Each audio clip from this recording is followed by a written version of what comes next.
ప్రసాద్ గారు నమస్కారం. నమస్కారం.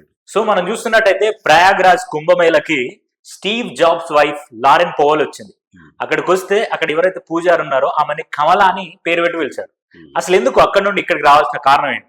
ప్రత్యేకంగా అడగాల్సిన ప్రశ్నే కాదు. ఎందుకంటే దూరపు కొండలు నునుపు అని ఉంటుంది. ఇప్పుడు మన భారతదేశం తీసుకుంటే మనం సనాతన సంప్రదాయాలు మన ఎన్ని ఉండి కూడా అక్కడ విదేశీయులు వచ్చి మిషనరీస్ వచ్చి వాళ్ళు ఒక మతాన్ని వ్యాప్తి చేశారు. అవును, అంటే మన వాళ్ళు నమ్మారు దాన్ని. నమ్మి ఆ మతంలో మారి చాలా ప్రబలమైంది ఏదైతే అట్లా మార్చబడిన వాళ్ళు. అట్లనే వాళ్ళకు కూడా మన సనాతన ధర్మము మన సాంప్రదాయాలు మన ఈ కుంభమేళాలు ఇవన్నీ అట్రాక్ట్ అయ్యిండొచ్చు. అక్కడ ఏదో ఉంది అని ఒక సామెత ఉంది, కొత్తకు వింత పాతకు రోత అని. ఏదో ఉంది స్టీవ్ జాబ్స్ భార్య అయితే అయింది, ఆమె కూడా మనిషే కదా. ఇది 144 సంవత్సరాల తర్వాత ఇది మహా కుంభమేళ జరుగుతుందంట. కుంభమేళలో అంటే ఈమె ఒక పేరున్న వ్యక్తి భార్య కాబట్టి ఈమె పేరు వచ్చింది. ఎప్పటి నుంచో చాలా మంది విదేశీయులు మన దేశం పట్ల మన దేశంలో ఉండే సంప్రదాయం పట్ల సనాతన ధర్మం పట్ల ఆకర్షితులై వేలలో లక్షలలో వస్తున్నారు. ఈమె ఒక్కతే ఎందుకు వెలుగులోకి వచ్చిందంటే ఈమె ఒక పేరున్న ఒక యాపిల్ కంపెనీ CEO భార్యగా ఆమె పేరుంది కాబట్టి ఆమె వార్తల్లో నిలిచింది. అంతకుమించి గొప్పతనం ఏం లేదు. అంటే ఇప్పుడు స్టీవ్ జాబ్స్ ఎవరైతే వాళ్ళు US లో ఉన్నారు కదా, US లో ఇప్పుడు మన ఇండియన్ రిచువల్స్ ని కానీ ట్రెడిషన్ కానీ ఫాలో అవ్వరు. సో సడన్ గా అక్కడ నుండి ఆమె కుంభమేళాకే రావడం గల కారణం అంటే అటెన్షన్ కోసం వచ్చిందా, ఎందుకు వచ్చినట్టు? ఆకర్షితురాలైంది. అదే ఇక్కడ ఏదో ఉంది, ఇన్ని కోట్ల మంది ఇన్ని లక్షల మంది అక్కడికి వెళ్తున్నారంటే సంథింగ్ ఈజ్ దేర్ అనే ఫీల్ అయి ఉండొచ్చు. ఆమె ఇదేదో ఉంది చూద్దాం మనం కూడా అని ఫీల్ అయి ఉండొచ్చు, నమ్మిండొచ్చు. నమ్మి ఇదేదో బాగున్నట్టుంది కొత్త కదా వాళ్ళకు వింతగా అనిపిస్తుంది. ఆ వింతగా మన సాంప్రదాయాలు కానీ మన వేషధారణ కానీ మన అందులో పాల్గొనే సాధువుల వేషధారణ కానీ వాళ్ళ కట్టు బొట్టు అరే ఇదేదో చాలా బాగుంది, వెరైటీగా ఉంది. ఆమె చూడాలి ప్రపంచం కదా, ఇది ఇదేదో కొత్తగా ఉందని వచ్చిండొచ్చు. అంత మించి ఏముంటది.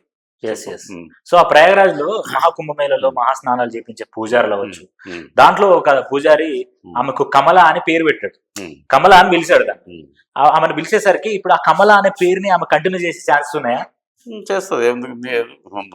మతమే మార్చుకున్నప్పుడు పేరు మార్చుకోవడం తప్పేముంది. అంటే మతం మార్చిందంటారా? మతం మారుస్తేనే కదా మరి. ఇప్పుడు ఈ హిందూ మతంలో నుంచి వేరే మతంలో మత మార్పిడి జరుగుతుంది. అక్కడి నుంచి వచ్చిన వాళ్ళకి ఏం జరగదు. జస్ట్ ఈ సంప్రదాయాలు ఈ సనాతన ధర్మము ఈ పూజలు పునస్కారాలు అవన్నీ చేస్తే ఈ మతంలోకి వచ్చినట్టే. అదే భారతదేశంలో ఉండే ఒకప్పుడు హిందువులుగా ఉండి క్రిస్టియన్స్ గా మారిన వాళ్ళు మళ్ళీ హిందూయిజంలోకి పోవాలంటే చాలా తతంగం ఉంది. మరి ఆమె విదేశీయురాయలు వచ్చి ఈ మతంలోకి వచ్చి చేరుతుంటే ఆ తతంగం చేశారో లేదో తెలియదు. ఇది అర్థం కాని ప్రశ్న. ఇంతవరకు ఏం చెప్తున్నారు, స్టీవ్ జాబ్స్ భార్య వచ్చింది, ఆ కుంభమేళలో మునిగింది, ఆమెకు అనారోగ్యం చేసింది, మళ్ళీ ఇంకెక్కడ త్రివేణి సంఘంలో యాన మునిగింది, బాగైంది, ఓ శిబిరంలో పెట్టి ఆమెకు మెరుగైన వైద్యం అందిస్తున్నారు అనేదే వార్త. ఇంత లోతుగా ఎవరు చెప్పడం లేదు. ఇప్పుడు చెప్పినా కదా, ఈ దేశంలో క్రైస్తవులుగా మారిన హిందువులు మళ్ళీ హిందూయిజంలోకి పోవాలంటే దానికి పెద్ద తతంగం ఉంది. గర్వాపసి అని అది చేసి ఏదో అన్నట్టు తతంగం ఉంది. మరి ఆమె వచ్చేటప్పుడు ఆమె ఈ దేశానికి వచ్చి ఆ కుంభమేళాలో ఇక్కడ ఉండే ఆ మతానికి చెందిన వాళ్ళని గుళ్ళల్లో కూడా రానియరు. ఈమెను ఆ కుంభమేళాకి ఎట్లా రానిచ్చారు? మరి అది కదా రీజన్. అదే అర్థం కాని ప్రశ్న. అంటే ఇప్పుడు స్టీవ్ జాబ్స్ భార్య కాబట్టి ఎక్కడైనా విఐపినాయి. ఇప్పుడు మన తిరుపతికి దేవస్థానానికి విఐపి దర్శనాలు ఉంటాయి, దేవుని కాడ కూడా తారతమ్యాలు ఉంటాయి, అందరినీ ఒకే విధంగా చూడరు. కాబట్టి ఇది పెద్ద వింత ఏం కాదు. ఇప్పుడు అమెరికాలో క్రిస్టియన్స్ ఆమె అక్కడ నుండి ఇప్పుడు హిందూయిజంలోకి వచ్చింది. కానీ మన దేశంలో ఉన్న క్రిస్టియన్లు అవ్వచ్చు ముస్లిమ్స్ అవ్వచ్చు హిందూయిజంకు వ్యతిరేకంగా ఉన్నారు. సో ఇప్పుడు దీన్ని వాడుకొని ఈ ఇష్యూని వాడుకొని హిందువులు ఏమైనా రెచ్చిపోయే ఛాన్సెస్ ఉంటాయా? తనే వచ్చి జాయిన్ అయింది, మీకు మాత్రం మార్పు రావట్లేదా అని అలా మాట్లాడే ఛాన్స్ ఏదైనా ఉన్నాయా? నేను సైంటిఫిక్ రీజన్ చెప్పాను కదా మీకు. ఏమని, ఈ దేశంలో ఒకప్పుడు హిందువులుగా ఉండి మతం మారి మళ్ళీ హిందూయిజంలోకి రావాలి అనుకునే వాళ్ళకి చాలా తతంగం ఉంది. మరి ఆమెకు ఎందుకు లేదు ఆ తతంగం? ఆమె కూడా అదే మతానికి చెందింది కదా, వాళ్ళు ఇంకా ఒరిజినల్. మన మూలాలు అయితే మరి ఈ హిందువులే వీళ్ళు, ఈ క్రిస్టియన్స్ హిందువులే వీళ్ళు కూడా. ఈ క్రిస్టియన్ రాకముందు వీళ్ళు హిందువులుగానే కొనసాగించు, అది వచ్చిన తర్వాత ఇప్పుడు ఆమె కమలా అనేట మార్చుకుందో వీళ్ళు కూడా బైబిల్ నేమ్స్ పెట్టుకున్నారు, మత్తయ్య, మార్క్, ఆల్ఫ్రెడ్ అని ఇట్లా. కానీ అంటే మన దేశంలో వాళ్ళు హైందవ మతంలోకి రావాలనే ఏదైతే ఉందో ఆ కోరికను వీళ్ళు అడ్డుకుంటూ, విదేశీయులు ఆమె పెద్ద ఇది కదా, అవును, ప్రపంచవ్యాప్తంగా పేరు ప్రసిద్ధి పొందిన ఆపిల్ కంపెనీ CEO భార్య కాబట్టి చూడు ఆమెనే వచ్చింది మీరెంతరా అని చెప్పడానికి ఇది ఒక నిదర్శనం కావాలి. దాన్ని వాడుకుంటున్నారు. ఆమెకంత ప్రాముఖ్యత, ఆమెతో పాటు కొన్ని వేల మంది, లక్షల మంది వచ్చిండ్రు కుంభమేళలో విదేశాల నుంచి. వాళ్ళందరికీ ఇవన్నీ ప్రాధాన్యత ఈమెకే ఎందుకు ఇచ్చినంటే ఈమె డబ్బు ఉంది, పేరుంది. కుంభమేళలో హర్ష రిచారియా అని ఒక హోస్ట్ అన్నమాట. ఆమె అంతకుముందు యాంకర్, చాలా బోల్డ్ యాంకర్, చాలా అందంగా అలా ఉండే అమ్మాయి సడన్ గా కట్ చేస్తే కుంభమేళలో దైవ భక్తురాలుగా మనకు కనిపించింది మీడియాకి. అంటే ఇదే టైంలో ఇంకొక అమ్మాయి బ్రౌన్ ఐస్ పెట్టుకొని, గ్లాసీ ఐస్ పెట్టుకొని ఆమె బ్యూటీ కనబడ్డారు.